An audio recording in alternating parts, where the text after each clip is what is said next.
Hello everyone. Today we are coming back with our lecture number 11. So in this lecture we have to discuss something about the ये हमारा lecture number 11 है. इसमें का electricity part complete हो गया था, magnetism complete हो गया था.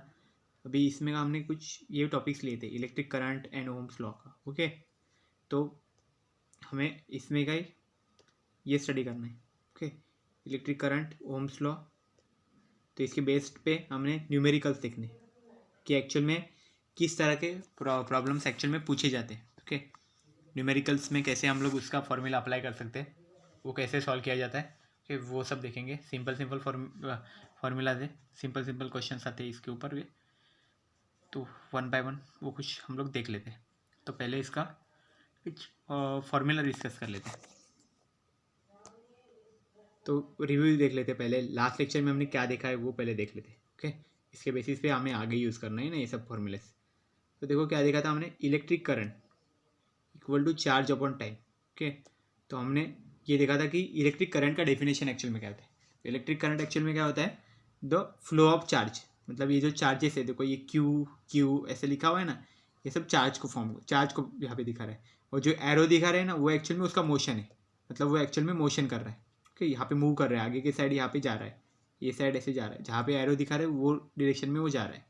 ओके, तो ये जो फ्लो ऑफ चार्ज है, ओके, पर यूनिट टाइम, हर सेकंड के लिए कितना होता है फ्लो. ओके, उसी को बोला जाता है एक्चुअल में इलेक्ट्रिक करंट. ओके, तो इसलिए इसका फॉर्मूला भी उस तरह से ही बनेगा कि electric current equal to charge per unit time.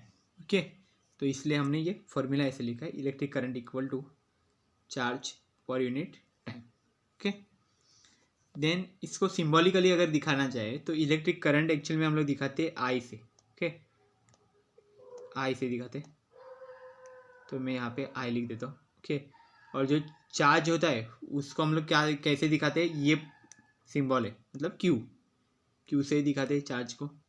तो क्यू लिख दिया मैंने यहाँ पे. कैपिटल क्यू भी चलता है और स्मॉल भी चलता है, ऐसा कुछ नहीं होता है, प्रॉब्लम नहीं. कोई भी क्यू लिखो यहाँ पे. ओके, क्यू हो गया. ओके, देन यहाँ पे देखो ये बन गया टी. Okay, time. तो ये एक्चुअल में formula I equal to Q by T. Okay, ये हमारा एक्चुअल में करंट का फॉर्मूला हो गया. That is current equal to charge upon time. Okay, और इसका यूनिट क्या है. ओके, क्योंकि हम अगर प्रॉब्लम सॉल्व करते हैं, पूरा न्यूमेरिकल अगर कोई भी सॉल्व करते हैं, तो लास्ट में उसका आंसर लिखना पड़ता है. अगर यूनिट हमें पहले से पता होगा तो हम लोग को अच्छा हो जाता है. ओके, या फिर हम डिराइव भी कर सकते हैं. ओके, तो चार्ज के लिए देखो, अगर करंट है, चार्ज हम लोग कौन से यूनिट में देखते हैं, कूलम में देखते हैं. तो कूलम के लिए सी लिखेंगे. ओके, देन क्या है यहाँ पे, टाइम में डिवाइड बाई टाइम. टाइम का तो एक ही कांस्टेंट यूनिट है, जो एक्चुअल में SI में भी वही रहता है, CGS में भी वही होता है, वो कभी चेंज नहीं होता. ओके, वही यूनिट रहता है हर जगह पे. तो वो यूनिट क्या है हमारा, सेकंड. तो हम लोग टाइम देखते हैं हमेशा सेकंड में देखते हैं, तो स्मॉल एस लिख दो. तो ये एक्चुअल में यूनिट हो गया, क्या है कूलम पर सेकंड. ओके, और इसी को नाम दिया है बाद में एम्पियर. ओके, इसी को बाद में एम्पियर बोला जाता है. तो ओके, तो एक्चुअल में ऐसा यूनिट क्या है इसका, एम्पियर ही है. ओके, तो इलेक्ट्रिक करंट का ऐसा यूनिट है एम्पियर. और दूसरा और यूनिट है वो भी एम्पियर ही है, वो भी ऐसा यूनिट ही है, वो है कूलम पर सेकंड. ओके, तो एक्चुअल में इलेक्ट्रिक करंट की डेफिनेशन होगी. और ये यहाँ पे इस डायग्राम में शो किया गया है कि वायर के अंदर से ये चार्जेस कैसे फ्लो होते हैं, वो यहाँ पे शो किया गया है. बाद में नेक्स्ट देखते हैं. तो अभी नेक्स्ट क्या है, देखो हमारा मेन टॉपिक वो भी यही है. देखो ओम्स लॉ. ओके, तो ये भी बहुत इंपॉर्टेंट चीज़ है, ओम्स लॉ. तो ये देखो क्या रहता है ओम्स लॉ.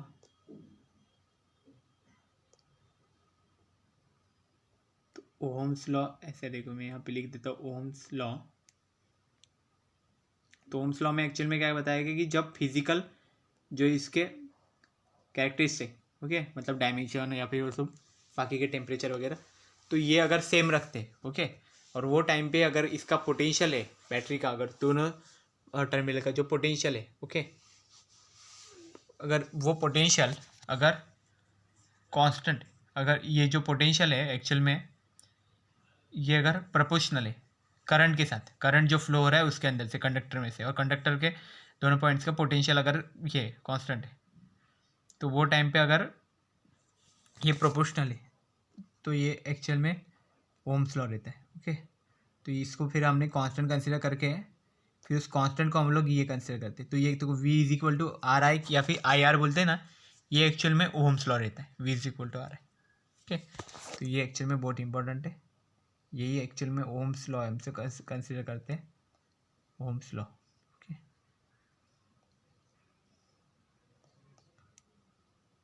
उसको ही हम लोग अलग फॉर्म में भी लिख सकते हैं, वो है R equal to V upon I, वही चीज़ है, बस हमने रेजिस्टेंस को यहाँ पे लेफ्ट हैंड साइड पे ले लिया, तो where R is equal to constant called resistance of a conductor. तो रेजिस्टेंस एक्चुअल में क्या रहता है, जो एक्चुअल में चार्ज को अपोज करता है, ओके, उसको आगे जाने नहीं देता है, ओके, रोकता है, उसको रोकने की कोशिश करता है, उसको रेजिस्टेंस बोलते हैं। मतलब अगर रेजिस्टेंस ज़्यादा है तो करंट कम फ्लो होगा, रेजिस्टेंस कम है तो ज़्यादा करंट फ्लो होगा, ओके। लेकिन रेजिस्टेंस जीरो रख के भी चलेगा नहीं, ओके, क्योंकि इतना ज़्यादा करंट फ्लो होगा कि फिर उसको हम कंट्रोल नहीं कर पाएंगे, ओके। देन वही चीज़ है, तो यहाँ पे एक चीज़ में दिखाया गया है, देखो वो सब चीज़ें सब निकाल देते, वो हमारा एक्चुअल में ओम्स लॉ का डेफिनेशन हो गया। ओम्स लॉ क्या होता है हमने यहाँ पे देख लिया है।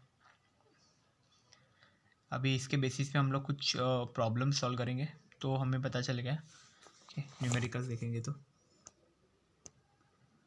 देखो फर्स्ट न्यूमेरिकल एक्चुअल में क्या है, देखो a current of 0.5 ampere, okay. तो करंट का वैल्यू दिया गया है, ओके, जो करंट फ्लो होता है उसका 0.5 ampere is flowing through a bulb for 10 minutes, okay. तो यहाँ पे क्या दिया गया है, हमारा एक्चुअल में बल्ब दिया गया है, देखो यहाँ पे एक इस तरह के शेप का अगर बल्ब रहेगा अगर, तो वो दिया गया है यहाँ पे, ओके। तो ये देखो इसके अंदर का ये फिलामेंट है बल्ब के अंदर का,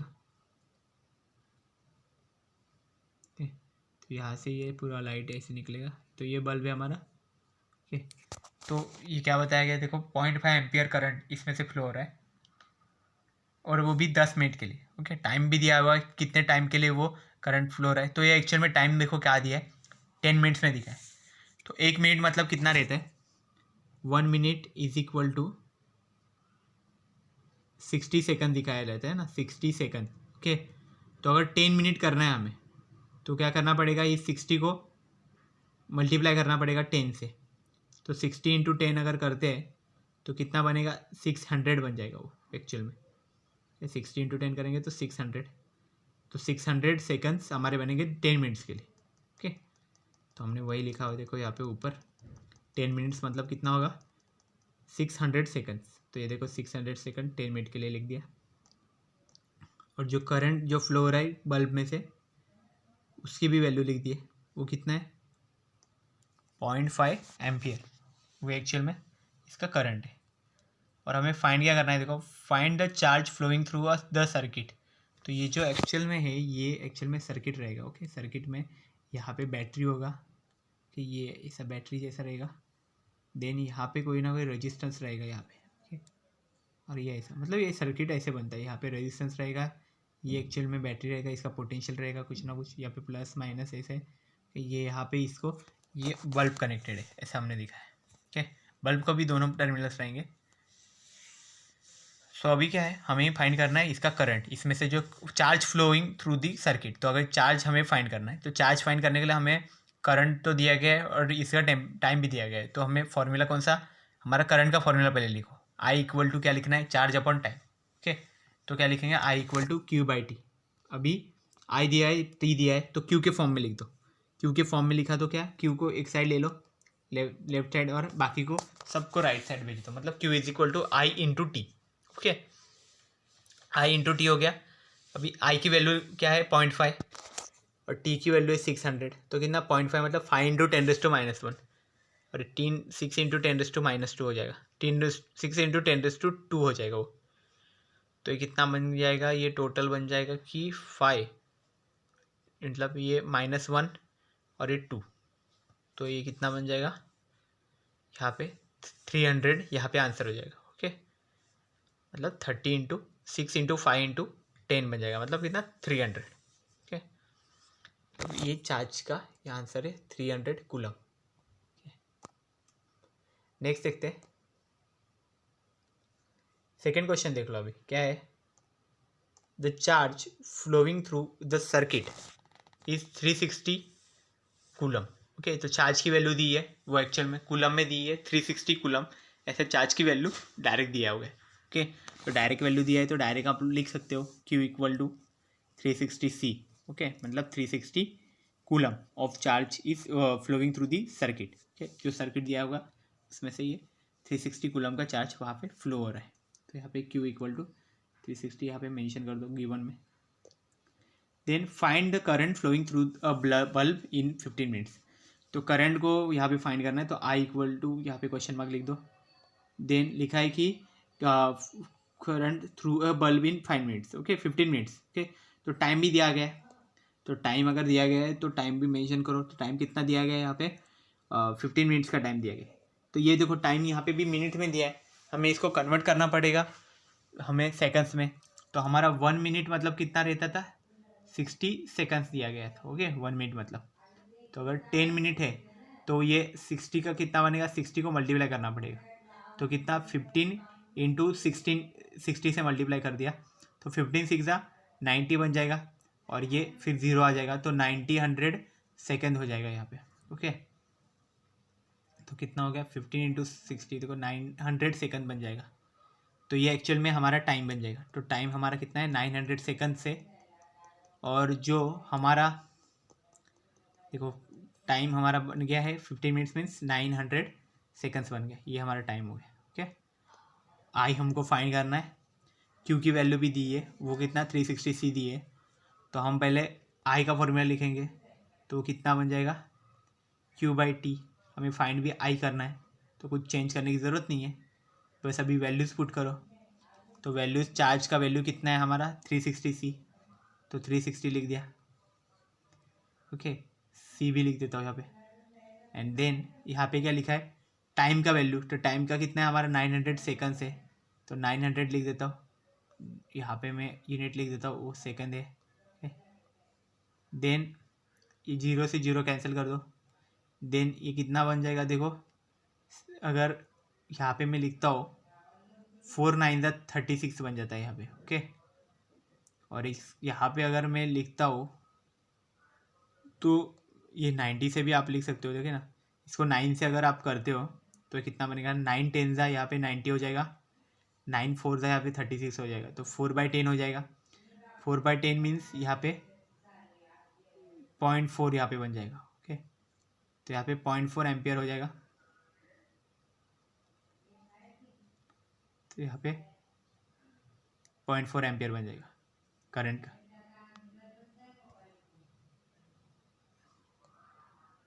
तो ये करंट की वैल्यू यहाँ पे बन जाएगी 0.4 एम्पियर यहाँ पे बन जाएगी। ओके, तो इस तरह से आप यहाँ पे करंट फाइंड कर सकते हो। Okay,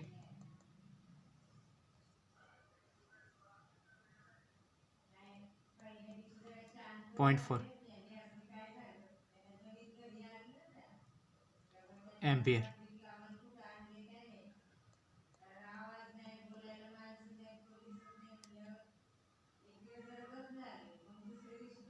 point 4 ampere. ओके, तो ये एक्चुअल में आंसर होगा इसका। तो नेक्स्ट देखते हैं, potential difference between 2 points of a wire carrying 20 ampere current is 1 volt. Okay, तो अभी क्या है यहाँ पे पोटेंशियल डिफरेंस दिया है, तो ये हमारा कौन सा ओम्स लॉ का एग्जांपल हो गया। ओके, करंट उसमें था, ओम्स लॉ में हमारा पोटेंशियल था।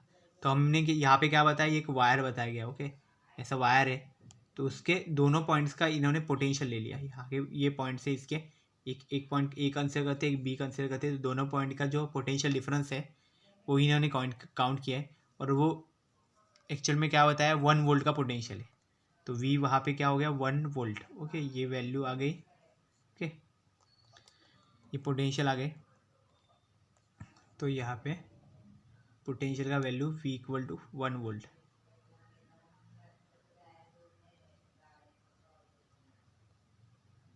देन नेक्स्ट क्या है, यहाँ पे करंट बताया गया वो है 20 एम्पियर का करंट है।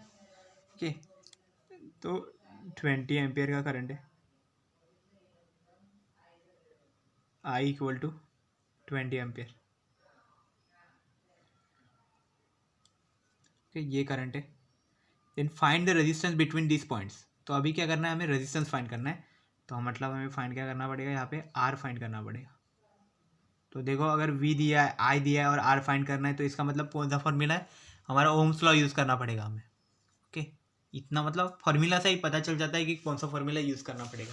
तो कभी भी क्वेश्चन आएगा तो पहले गिवन जो कुछ दिया है डेटा, पहले गिवन लिख दो, पूरा डेटा से ऐसे आप लिख देते हो तो आपको कुछ ना कुछ तो आइडिया आ जाती है। अगर यहाँ पे देखो गिवन डेटा से ही देख के आपको पता चल जाएगा कि I, V और R इसमें रिलेशन क्या होगा।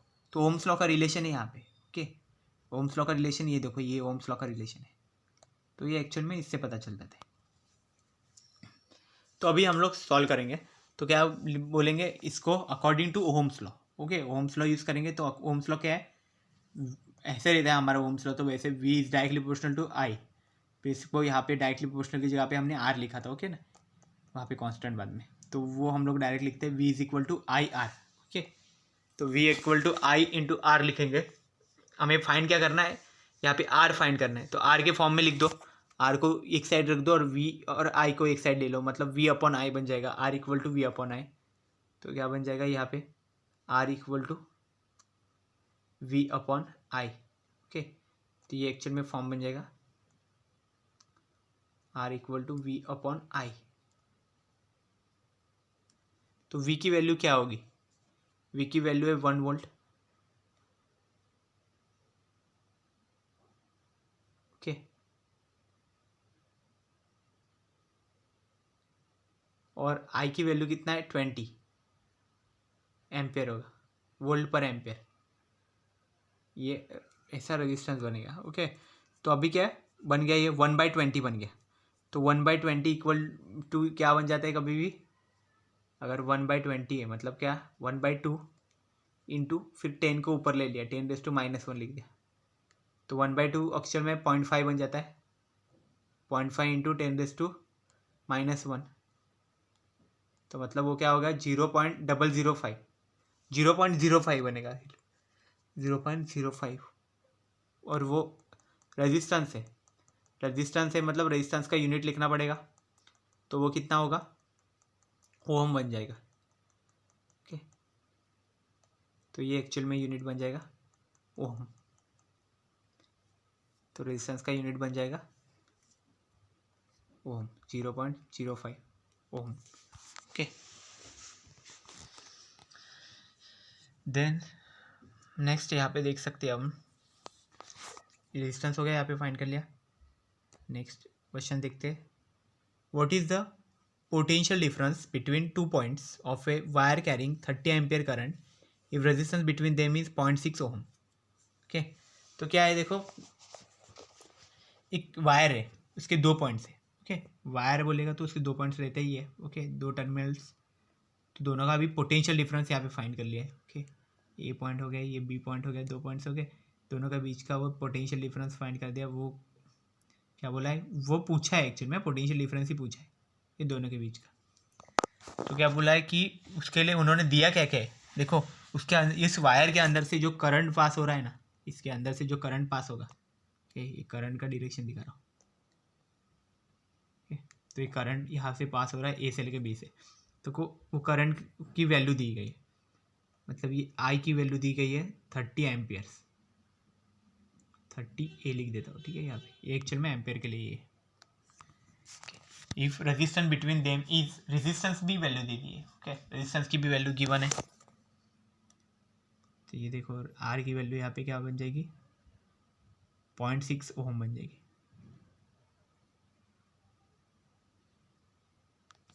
ओके, तो आई की वैल्यू 30 एम्पियर है, आर की वैल्यू 0.6 ओम से। ओके, तो हमें फाइंड करना है वी। तो अब ये तीनों जो हमें गिवन क्वांटिटीज़ मिल रही है उसको पहले लिख दो गिवन में। ओके, गिवन में जैसे आप लिखते हो, यहाँ पे देखो लिख दिया है ओके। तो अभी सोचो कि ये तीनों क्वांटिटीज़ के लिए रिलेशन क्या है। तो इसके लिए तो रिलेशन हमें मालूम है, ओम्स लॉ का रिलेशन है। Okay, so according to Ohm's law, okay, so Ohm's law क्या रहेगा हमारा, यहाँ पे गिवन है, देखो ये ओम्स लॉ का फॉर्मूला है, V is equal to I R. Okay, Ohm's law का फॉर्मूला है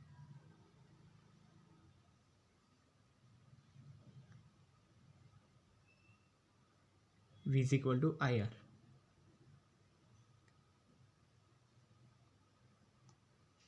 then I into R, I की वैल्यू है 30, आर की वैल्यू है 0.6। ओके, तो 30 इंटू 0.6 यहाँ पे रहेगा, तो 30 इंटू 0.6।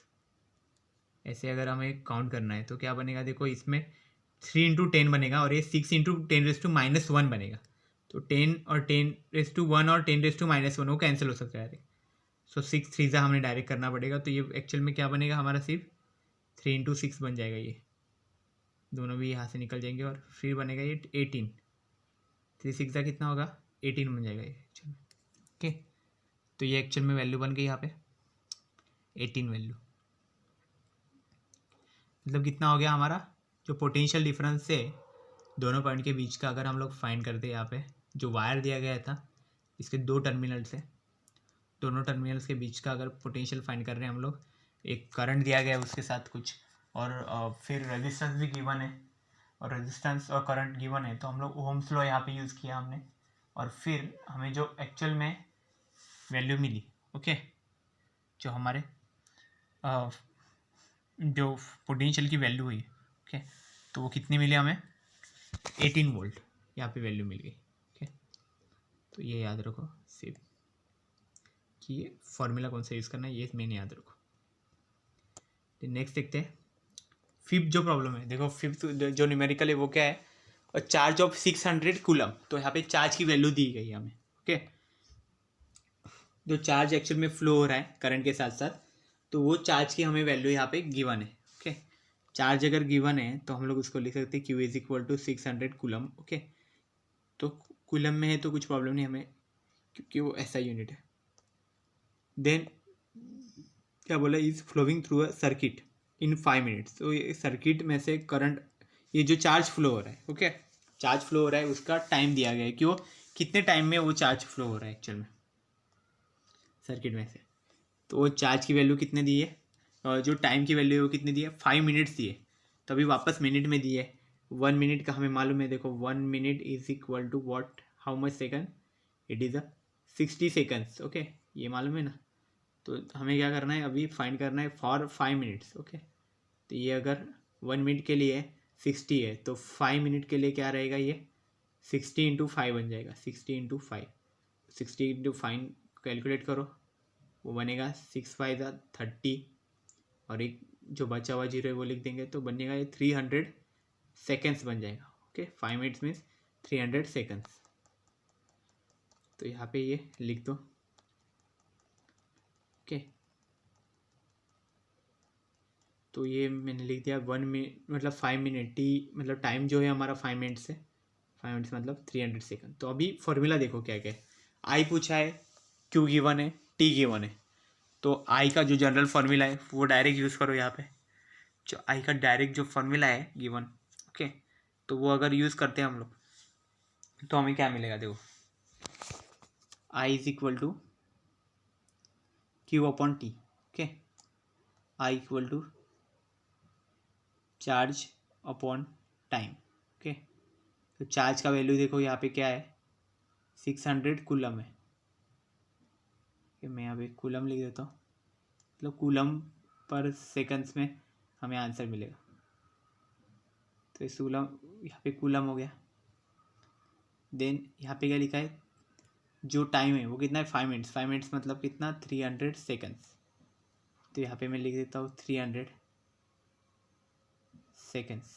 ओके, तो अभी 300 हो गया, तो ये 0 से 0 कैंसिल, ये 0 से 0 कैंसिल, 3 2 ज़ा 6 बन जाएगा। तो यहाँ पे बन जाएगा ये 2, ये सेकंड था ना। Okay, coulomb per second actual में यूनिट बनेगा। ओके, या फिर उसको हम लोग लिखेंगे, करंट है ना, करंट के लिए हम लोग लिख सकते हैं कि current I is equal to 2 ampere. Okay, तो ये एक्चुअल में करंट फ्लो हो रहा है इसमें से। ओके, टोटल करंट जो फ्लो हो रहा है उसकी वैल्यू एक्चुअल में कितना है, 2 एम्पियर उसका वैल्यू है। ओके, नेक्स्ट देखते हैं अभी। इसमें देखो क्या बताया, in an electric circuit. Okay, जो इलेक्ट्रिक का सर्किट है, okay, potential difference between the ends of a conductor is 200 volt. तो जो कंडक्टर है कोई भी, कि जिसमें से एक्चुअल में करंट फ्लो होता है उसी को कंडक्टर बोला जाता है। तो इसके दोनों एंड का जो पोटेंशियल हमने कंसिडर किया, मतलब ये जो एंड है वो और ये जो एंड है वो, दोनों एंड पे अगर वायर यहाँ पे मल्टीमीटर या फिर कुछ कनेक्ट करके हमने, या फिर वोल्ट मीटर कनेक्ट करके हमने पोटेंशियल डिफरेंस देख लिया कि दोनों के बीच में कितना पोटेंशियल डिफरेंस है। तो वो कितना मिला हमें, 200 वोल्ट मिल गया। 200 वोल्ट ऐसा पोटेंशियल यहाँ पे अवेलेबल है। ओके, पोटेंशियल हमें मिल गया। अभी नेक्स्ट क्या बोला है, and the current through the resistance is 10 ampere. तो इसमें कुछ रेजिस्टेंस है ऐसा ही बोला गया। ओके, और वो करंट कितना बताया गया है यहाँ पे, करंट जो इसके अंदर से जा रहा है उसका वैल्यू दिया है 10 एम्पियर। ओके, इसके अंदर से जो वैल्यू जा रहा है, करंट जा रहा है, उसका वैल्यू है 10 एम्पियर। तो 10 एम्पियर वैल्यू लिख दो। अभी जो रेजिस्टेंस है उसका वैल्यू तो दिया नहीं है, पर आगे देखो क्या लिखा हुआ है, और फाइंड द रेजिस्टेंस। तो पहले क्या पूछा है, रेजिस्टेंस पूछा है। देन नेक्स्ट क्या पूछा है, and the charge flowing across a section of a conductor in 1 minute. मतलब यहाँ पे टाइम भी दिया हुआ है, देखो अभी 1 मिनट का टाइम दिया है यहाँ पे। ओके, 1 मिनट मतलब कितना होता है, 60 सेकंड होता है, वो हमें मालूम है। तो टाइम दिया हुआ है यहाँ पे, टाइम यहाँ पे 60 सेकंड का दिया हुआ है, 60s। ओके, और जो यहाँ पे क्या बोला है, चार्ज फ्लोइंग अक्रॉस, तो वो टाइम पे चार्ज कितना होगा वो पूछा है। ओके, तो यहाँ पे देखो क्या किया है इन्होंने, करंट दे रखा है, करंट दोनों के लिए कॉमन यहाँ पे है, वोल्टेज है, मतलब क्या है, पोटेंशियल डिफरेंस भी है। ओके, देन रेजिस्टेंस फाइंड करना है हमें। ओके, इसके थ्रू। और जो नेक्स्ट बताया उसमें क्या बचा है कि टाइम दिया हुआ है 60 सेकंड बताया है, मतलब 1 मिनट टाइम दिया है। ओके, उसके लिए एक्चुअल में चार्ज कितना फ्लो होगा वो एक्चुअल में फाइंड करना है। ओके, तो मतलब 2 क्वांटिटीज यहाँ पे फाइंड करने के लिए बोली है। तो देखो पहले केस में उन्होंने क्या बोला है कि फाइंड करने के लिए, रेजिस्टेंस फाइंड करने के लिए बोला है। उसके लिए उन्होंने गिवन दिया है, करंट गिवन है और पोटेंशियल यहाँ पे गिवन है। ओके, और देन सेकंड और एक केस उसमें ही बताया है, उसी में वही चीज़ें सब यूज़ करके बाद में एक बताया, उसमें क्या बोला है कि टाइम दिया गया है। ओके, टाइम कितना दिया, 1 मिनट का टाइम दिया गया है, और उसमें फाइंड क्या करना है, चार्ज फाइंड करना है उसमें, और करंट वही रहेगा, जो पहले जो करंट था वही रहेगा, क्योंकि एक ही सर्किट है, सर्किट चेंज नहीं है। ओके, तो करंट वही रहेगा, बस क्या होगा, टाइम का चेंजेस हो गया यहाँ पे, टाइम यहाँ पे चेंज कर दिया है। तो कैसे रहेगा वो एक्चुअल में देखना है हमें। ओके, तो मैं देखो यहाँ पे ये निकाल देता हूँ, यहाँ पे हम सॉल्व करेंगे एक्चुअल में। तो ये देखो, तो रेजिस्टेंस है, तो पहले हमें रेजिस्टेंस का ही रिलेशन देखना पड़ेगा, करंट और इसका, करंट, रेजिस्टेंस और पोटेंशियल डिफरेंस, इसका कोई हमें रिलेशन मालूम है क्या? तो उसका रिलेशन हमने अभी देखा है, वो है ओम्स लॉ। मतलब वी आई और आर तीनों का जो रिलेशन है वो है ओम्स लॉ। ओके, तो वो कैसे आएगा, देखो वी आई और आर का रिलेशन, तो देखो क्या है, ये है ओम्स लॉ हमारा। ओके, ये हमारा एक्चुअल में क्या है, ओम्स लॉ, जिससे हम लोग एक्चुअल में रेजिस्टेंस को फाइंड कर सकते हैं। ओम्स लॉ का, ओम्स लॉ का यूज़ करके रेजिस्टेंस फाइंड कर सकते हैं।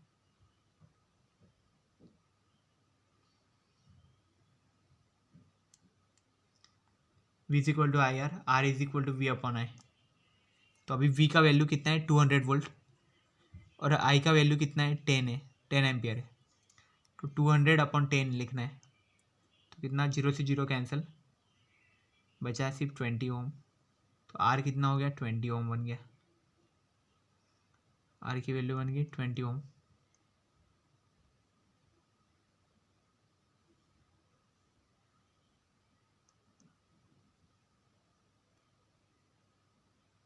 आर की वैल्यू बन गई 20 ओम। ओके, यहाँ पे देन नेक्स्ट क्या है, I equal to Q by T. Okay, charge upon time, तो वो भी लिखेंगे।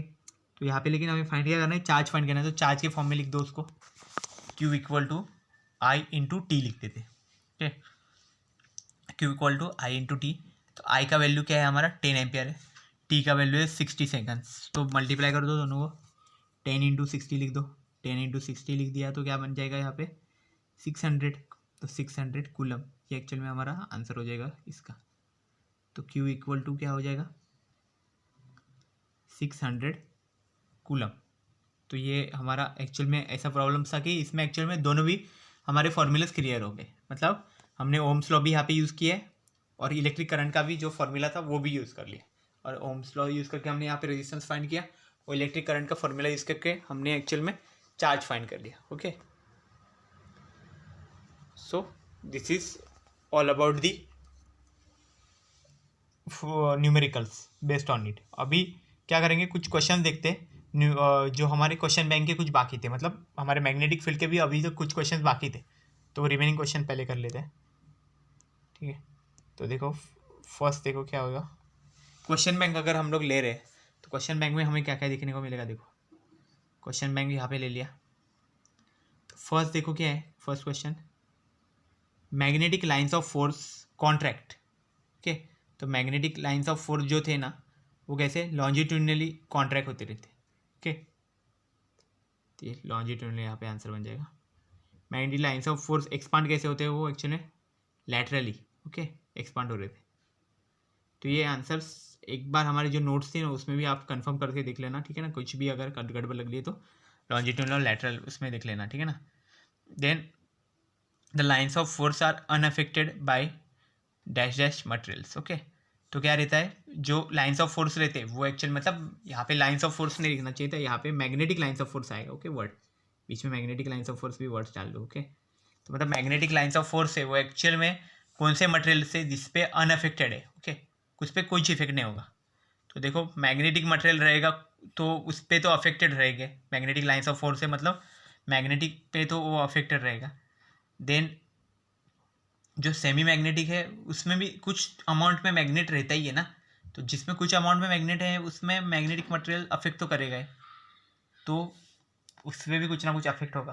ओके, देन लास्ट ऑप्शन देखो क्या लिखा है, both A and B. Okay, A both A and C बोला है। ओके, तो मतलब मैग्नेटिक लाइन्स ऑफ फोर्स है वो एक्चुअल में यहाँ पे भी अफेक्ट होगा। ओके, ए में भी और सी में भी।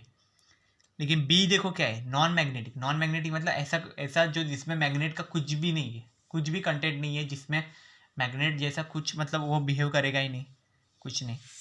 तो ये नॉन मैग्नेटिक सब्सटेंस रहेगा ना, ये एक्चुअल में अनअफेक्टेड रहेगा लाइन्स ऑफ फोर्स के लिए, अनअफेक्टेड रहेगा, तो इसको नॉन मैग्नेटिक सब्सटेंस बोलते हैं। तो इसका आंसर लिख दो बी। ओके, देन नेक्स्ट देखो क्या है, the lines of force of uniform field are. Okay, तो मैंने देखो क्या बोला यहाँ पे इक्वेशन, ये क्वेश्चन 1 और क्वेश्चन 2 का आंसर थोड़ा कंफर्म करके देख लो, ठीक है ना। लॉन्जिट्यूडनल लैटरल में भी कुछ उल्टा हो सकता है, उल्टा पुल्टा। ओके, आपके जो लास्ट लेक्चर जो हुए थे 2-3 लेक्चर जहाँ पे मैग्नेटिक फील्ड वाला जो लेक्चर हुआ था ना उसमें ये बराबर लिखा हुआ है, तो वहाँ पे देख लो ये क्वेश्चन बैंक का एक्चुअली में आंसर वही है क्या। ओके, बाकी तो कुछ नहीं है, बाकी सब सही है। नेक्स्ट देखते हैं, देखो the lines of force of uniform field are. Okay, तो जो यूनिफॉर्म फील्ड होती है हमने बताया था, देखो यूनिफॉर्म अगर फील्ड हमें दिखानी है कहीं पे भी, किसी भी न्यूमेरिकल में, किसी में इसमें, तो यूनिफॉर्म फील्ड के लिए हम लोग ऐसे इसमें बताया, देखो इस तरह से बताते, मैग्नेटिक फील्ड अगर यूनिफॉर्म है तो हम लोग ऐसे ऐसे लाइन्स दिखाते हैं उसमें। ओके, सीधे सीधे लाइन्स, ऐसा सीधा लाइन्स है ना, ये एक्चुअल में यूनिफॉर्म फील्ड के लिए दिखाते। जब आगे जाओगे आप, ओके ओके आगे इसको स्टडी करोगे जब भी, ओके, तो वो टाइम पे मैग्नेटिक लाइन्स ऑफ फोर्स इस तरह से दिखाई जाती है। ओके, एक्चुअल में ओके पैरेलल के लिए, पैरेलल अगर मैग्नेटिक फोर्स है तो ऐसा दिखाया जाता है, और आगे फिर उसमें ऐसे लिखा जाता है बी बार। बी बार मतलब क्या रहता है, वो मैग्नेटिक फील्ड को रिप्रेजेंट करता है। बी बार मतलब ये सब एक ही डायरेक्शन में जा रहे, सब एक दूसरे पे सेम फोर्स अप्लाई कर रहे सब लाइन्स, इसलिए इसका कितना हो रहा है एक्चुअल में मैग्नेटिक फील्ड यूनिफॉर्म है। तो यूनिफॉर्म होने की वजह से ये एक्चुअल में क्या माना जाता है कि ये जो लाइन्स है वो एक दूसरे के पैरेलल होंगे, तो इसलिए हम लोग क्या बोलेंगे, the lines of force of uniform field are parallel to each other. Okay, तो इसलिए हम लोग इसको लिखेंगे पैरेलल, तो यहाँ पे लिख दो पैरेलल। ओके, तो ये चीज़ हो गई। फिर नेक्स्ट और एक है,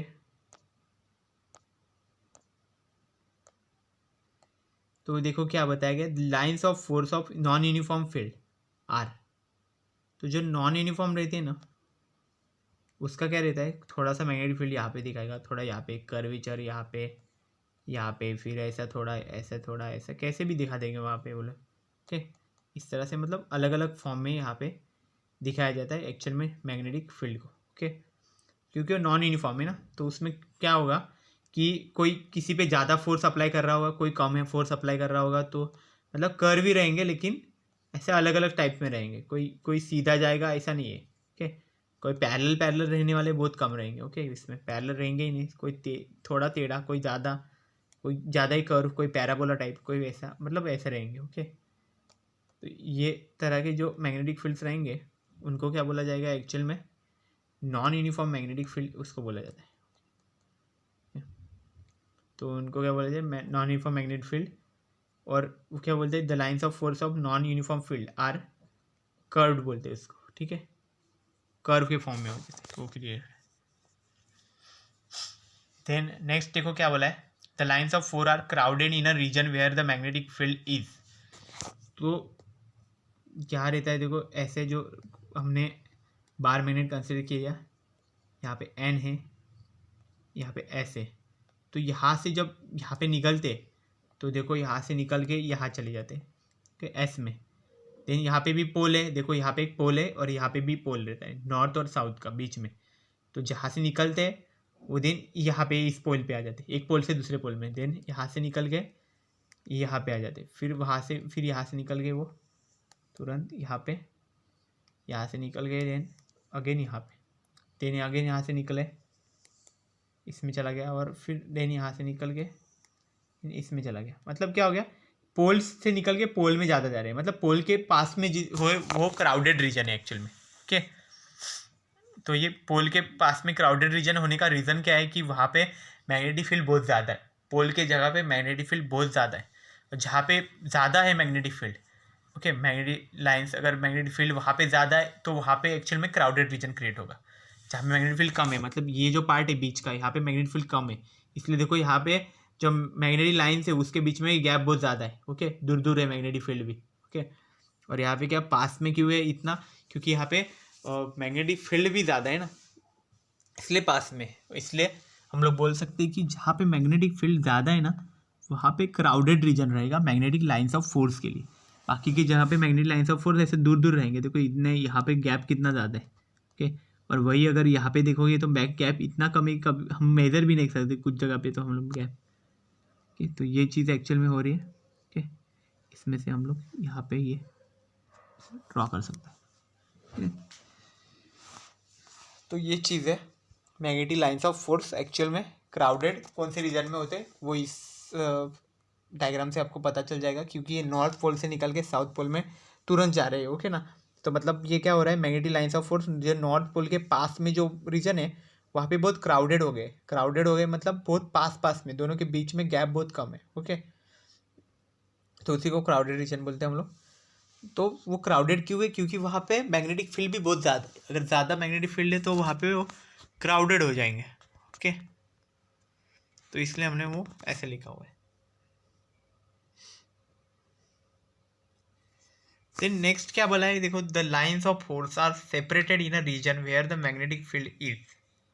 तो क्या ना, तो इसका तो बी हो जाएगा, पता है ना, इसका कर्व था और इसका बी था। ओके, तो अभी क्या बोला है कि जो लाइन्स ऑफ फोर्स है ना हमारे, वो एक्चुअल में separated region where the magnetic field is. मतलब ये जो लाइन्स ऑफ फोर्स है वो एक्चुअल में सेपरेटेड कहाँ पे दिख रहे हैं। ओके, कौन से रीजन में वो एक्चुअल में सेपरेट है, ऐसा क्लियरली हमें पता चल रहा है। तो क्लियरली हमें कहाँ से पता चल रहा है, देखो यहाँ पे जो रीजन है वहाँ पे हमें क्लियरली पता चल रहा है कि वो कितने सेपरेटेड है एक दूसरे से।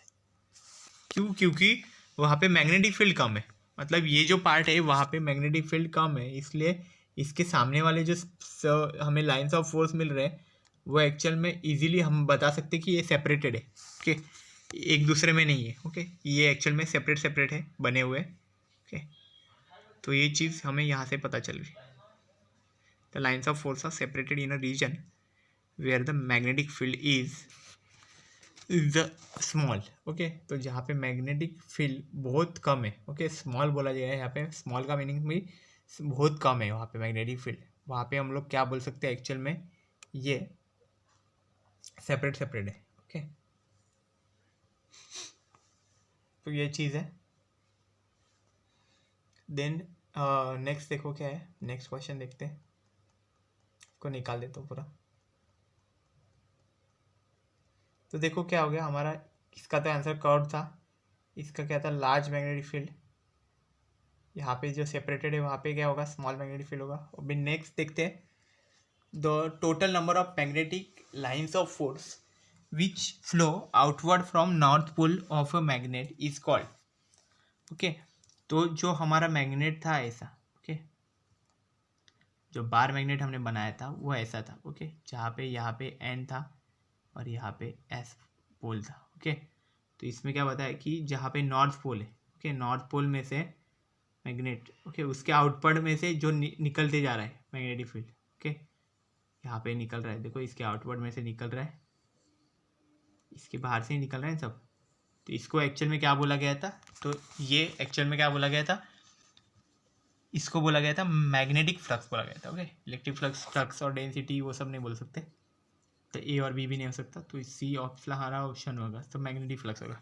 मैग्नेटिक फ्लक्स का और एक डेफिनेशन क्या बोला था, magnetic lines of force passing through per unit area. Okay, या फिर ये और एक डेफिनेशन था, वो क्या था, total number of magnetic lines of force which flow outward from north pole of a magnet is called. मतलब नॉर्थ पोल के, मैग्नेट के नॉर्थ पोल में से जो बाहर जो कुछ मैग्नेटिक लाइन्स ऑफ फोर्स निकल रहे हैं, ओके, मतलब यहाँ से इस एरिया में से जो कुछ नॉर्थ पोल में से, मतलब ये एरिया में से जो कुछ मैग्नेटिक लाइन्स ऑफ फोर्स बाहर निकल रहे हैं, ओके, जितने अमाउंट के भी जो जितने नंबर के लाइन्स अगर निकलेंगे, ओके, वो जो टोटल नंबर रहेगा मैग्नेटिक लाइन्स ऑफ फोर्स का, उसी को एक्चुअल में क्या बोला जाएगा, मैग्नेटिक फ्लक्स बोला जाएगा। ओके, फ्लक्स एक्चुअल में वही रहता है कि लाइन ऑफ फोर्स जो रहते हैं कितने पास होते हैं, पर जितने हमने एरिया कंसिडर किया उस एरिया में से कितना पास हो रहे, उसी को एक्चुअल में फ्लक्स बोला जाता है।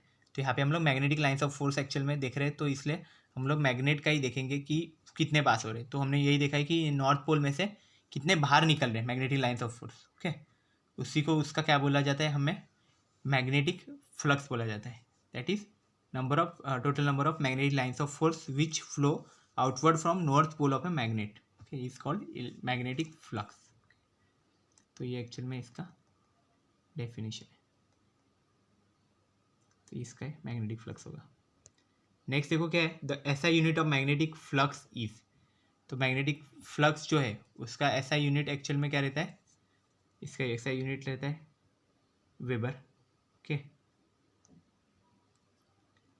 और इसका सीजीएस यूनिट क्या रहता है, मैक्सवेल। ओके, इसका सीजीएस यूनिट मैक्सवेल है। ओके, तो अब ये वेबर और मैक्सवेल का रिलेशन भी है, इनका रिलेशन कितना है, हमने आई थिंक यूनिट 1 में इसको प्रूव भी किया था। यूनिट 1 में एक था, वहाँ पे इसके डायमेंशन हमने किए थे, फाइंड किए थे, डायमेंशन पर से इनका रिलेशन हमने फाइंड किया था।